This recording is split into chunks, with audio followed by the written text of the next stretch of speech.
In Blackout, you live by the vehicles or you die by the vehicles. This video covers the most important things to keep in mind when you are in a vehicle trying to get a kill, as well as what to know when trying to defend yourself from being flattened to a pancake. And we're getting started right now. Hello and welcome. I am Amedeo602, and if this is your first time on the channel, please take this opportunity to subscribe and ring the notification bell so you don't miss out on my future videos or streams. Today we're going to cover vehicles in Blackout. Before we get started, I want to say thank you to one of my subscribers, Zephyr Studios, for giving me the idea to make this video. If anyone has any other requests for videos, please be sure to leave them in the comments below. I can't promise that I'll be able to make every video requested, but I do really enjoy reading and responding to everyone's comments. Now, let's talk about vehicles. Some of you can probably name the Blackout vehicles in your sleep. We've got the ATV, the cargo truck, the ARAV, the SUV, and the muscle car. There are also choppers and boats, but for this video we are going to be focusing primarily on the land vehicles. First, let's quickly cover the health of each vehicle. I dropped into a custom game and shot each type of vehicle with the Koshka until it exploded. While this doesn't give us an exact number of hit points, it does give us a pretty good idea of how much abuse each vehicle can take before it starts smoking, then catches fire, and finally goes kaboom. Going in order from least hit points to most hit points, we have the ATV, the muscle car, the SUV, the ARAV, and then the cargo truck. The ATV took 3 shots with the Koshka before it started to smoke, 7 shots before there was fire with the smoke, and finally 10 shots to explode. I also got a chance to shoot the ATV with a Titan. The Titan made the ATV start smoking after 5 shots, caught fire after 11 shots, and finally exploded the ATV in only 16 shots. The muscle car, when shot with the Koshka, took 5 shots to start smoking, 14 shots to catch fire, and 19 shots to explode. Again, just like with the ATV, I was able to shoot the muscle car with the Titan as well. The Titan made the muscle car start smoking after about 8 shots, caught fire after about 23 shots, and then exploded at 32 shots. The SUV took 6 shots from the Koshka to start smoking, 16 shots to catch fire, and 23 shots to explode. I did not get the chance to shoot an SUV with the Titan, but I did get the chance to destroy one with a Rampart. The Rampart made the SUV start smoking after 18 shots, caught fire after a whopping 52 shots, and finally made the SUV explode at 64 shots.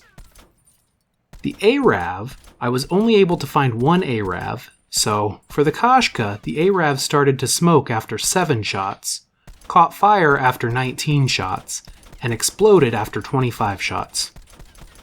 The cargo truck has a lot more hit points than any of these vehicles. When I shot it with the Koshka, I thought I was going to run out of ammo. The cargo truck didn't start smoking until 10 shots with the Koshka. It caught fire after 28 shots, and it finally exploded after 37 shots. Just to put that in perspective, that was 4 full extended magazines with the Koshka plus 1 extra shot. I also got a chance to shoot another cargo truck with the Titan. The Titan made the cargo truck start smoking at 16 shots, caught fire at 66 shots, and finally destroyed the cargo truck after 82 shots. Just to keep this in perspective, that's less than 1 magazine with the Titan when you're running the extended fast mag. Now, again, we are focusing primarily on the land vehicles, but for purposes of hit points, I thought it would be really interesting to get some numbers for the chopper. So at the end of my testing, I went ahead and shot a couple of choppers just for fun. Unfortunately, I was out of 338 ammo because of that stupid cargo truck, so I was only able to get numbers for the Rampart and the Titan. I also noticed that the chopper actually has 4 stages. There's a little bit of smoke, there's a little bit of fire, then there's a heavy amount of fire, and then it explodes. Now with the Rampart, I didn't get all the numbers because I didn't realize that there was that second stage of fire. So with the Rampart, the chopper started smoking after only 6 shots. It started to catch fire at 22 shots. I missed the heavy fire, but I would guess it was probably around 35 shots or so. But the chopper did explode at 43 shots with the Rampart. With the Titan, the chopper exploded much faster. It took about half the number of shots, which makes sense since LMGs do double damage to vehicles. The Titan made the chopper start smoking at only 3 shots, catch fire at 12 shots, catch heavy fire at 17 shots, and then explode at 23 shots. Now please keep in mind, I was up very close to the vehicles for all of my testing, so if you're at longer ranges, it will take you more shots. Interestingly enough, I also tried shooting different parts of the vehicles, such as the engine versus the wheels, but that didn't really seem to make much difference in how many shots it took to destroy a vehicle. This was contradictory to some mesh mine testing that I saw a couple months ago in a different video, and it really surprised me. However, I did learn something very important, that if you shoot the windshield, it does not count against the hit points for the vehicle, unless you also strike some part of the vehicle, for instance the top of the seat in the SUV. One thing that was not a big surprise was that the hit points roughly corresponds to the relative speed of each vehicle, which is to be expected. The faster and more maneuverable vehicles are much easier to blow up, while the slower vehicles are able to take much more abuse. That just about wraps up the hit points for each vehicle. Now let's get to the tactics when you're trying to use a vehicle offensively to squish your enemies. And really, any of those vehicles, except of course the chopper, can be very effective at running people over. It's really just a matter of personal preference, and if you see your vehicle start to catch fire, you should get out of there because it's about 3/4 of the way to being destroyed. Here's a list of things that you should do while you're trying to run people over. The very first thing is to pay extra attention. Now this means listening for nearby fights so that you know where to go to run people over. Watching out for mesh mines, both being thrown at you and already planted in the street. Any rocket lock-ons. And if you have a sensor dart, absolutely put it on your vehicle, especially if you have a vehicle that can absorb a high number of hits, because a sensor dart will let you know where enemies are around you. As for mesh mines, you have to pay very close attention to any enemy that might have seen you approaching them. If they look like they're about to fire a mesh mine, don't even go near them, just drive away. Those mesh mines, I think they've been tuned lately or something. They feel almost magnetic to vehicles right now.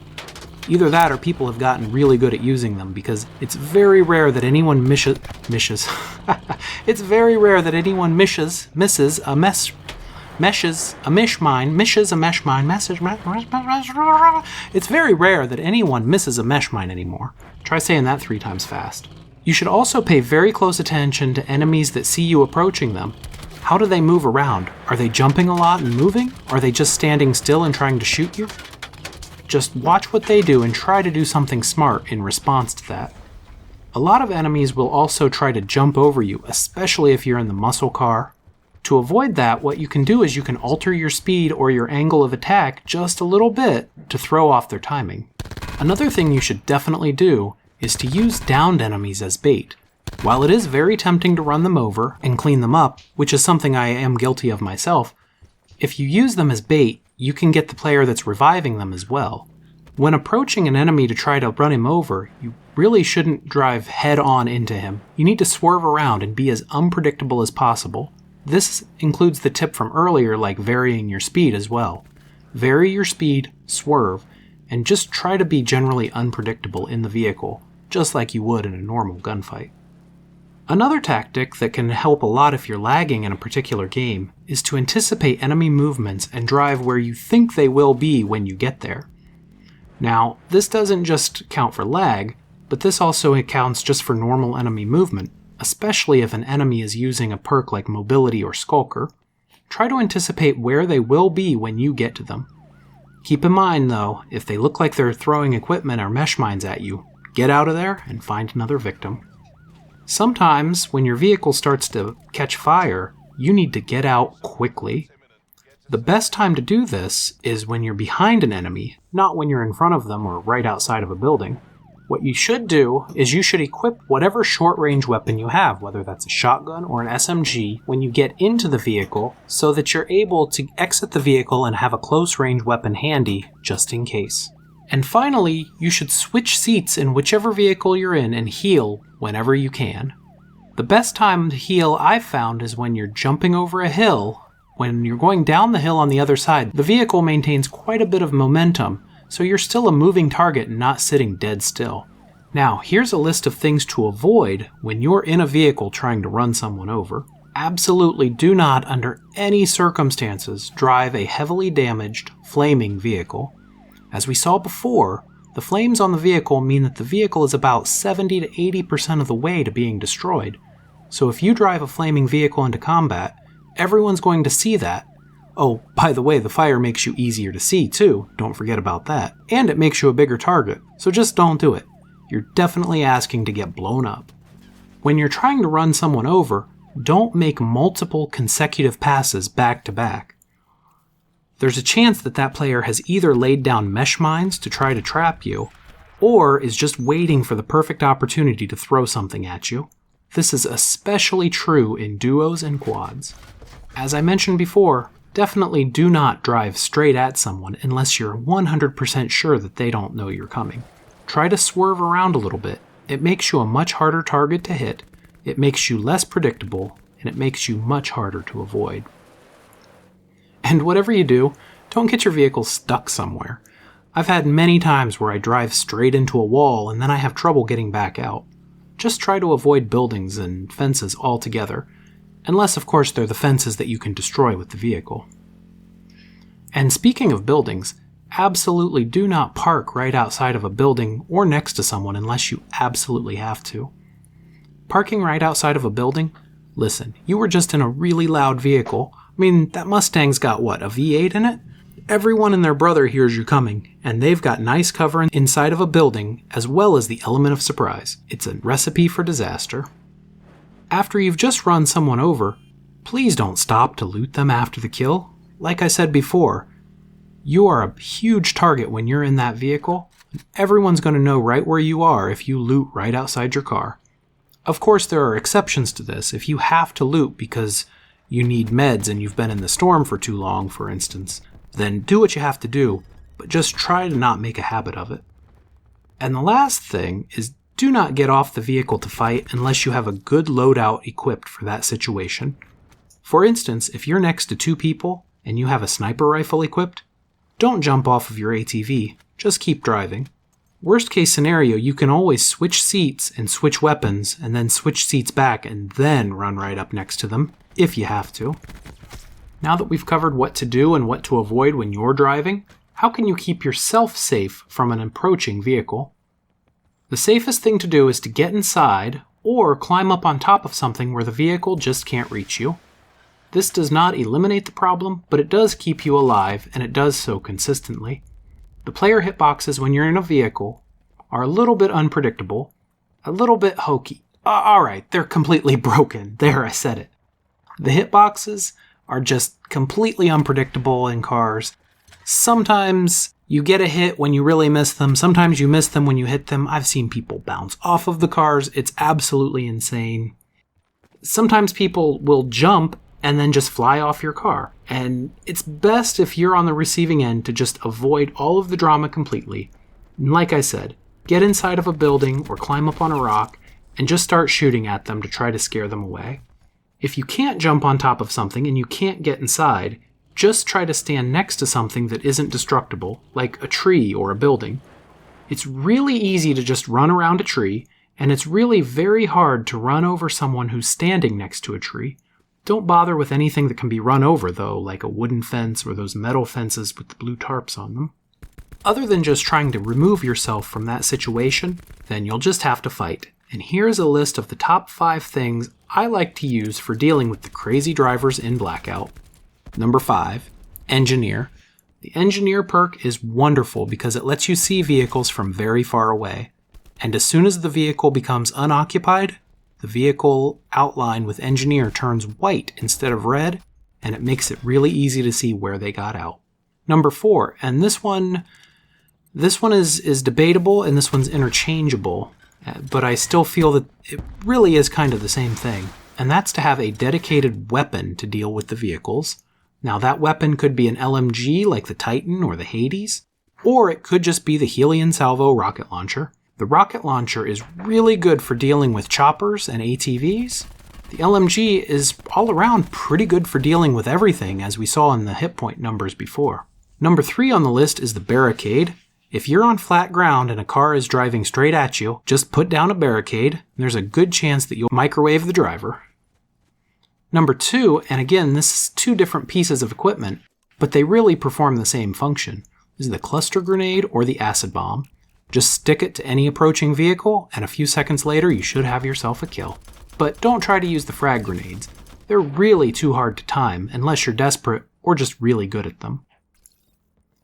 By far the best piece of equipment for dealing with the vehicles in Blackout, as I said before, are those magnetic mesh mines. You get 5 of these little beauties per stack. They're very reliable, very easy to hit vehicles with them, and usually it'll down players in just one hit.